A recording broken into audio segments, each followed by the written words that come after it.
গাজীপুরের কালিয়াকৈরে মশার উপদ্রবে অতিষ্ঠ পৌরবাসী।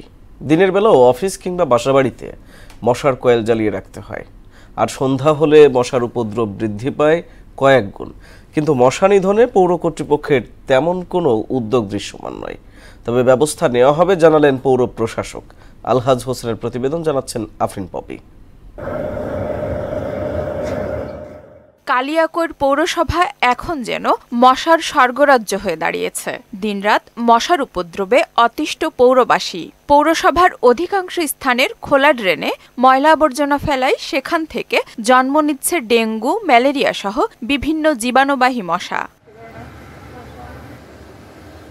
যত্রতত্র ফেলা ময়লা আবর্জনা পরিষ্কার না করা ও অপরিকল্পিত ড্রেনেজ ব্যবস্থার কারণে বেড়েছে মশার উপদ্রব। মশার ভয়ে দিনের বেলায় দরজা জানালা বন্ধ রেখেও রেহাই মিলছে না। পানি উঠলে ডিউটি যাওয়া যায় না, মশার স্প্রে মারবার আসে না, শুধু টাকা খায়।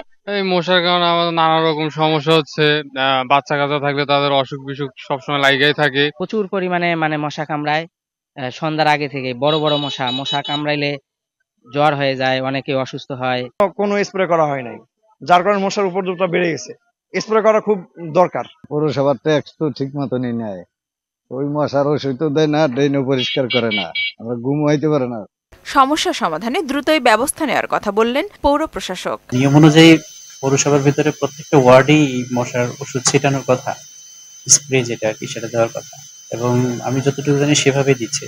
তো এরপরও যদি কোনো ওয়ার্ডে আপনার এরকম না হয়ে থাকে বা কোনো সেবা যদি বঞ্চিত থাকে, তা আমি আপনাদের মাধ্যমে অনুরোধ করবো আমাদেরকে জানানোর জন্য। আর আমরাও নিয়মিতভাবে মনিটরিং করি যে ওয়ার্ডগুলোতে কোনো বাকি আছে কিনা।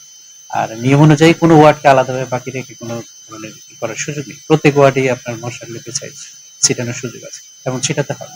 মশার উপদ্রব ও মশাবাহিত সংক্রমণ রোধে প্রয়োজনীয় পদক্ষেপ গ্রহণ করে জনজীবনে স্বস্তি ফিরিয়ে আনার ব্যবস্থা করবে কর্তৃপক্ষ, প্রত্যাশা পৌরবাসীর।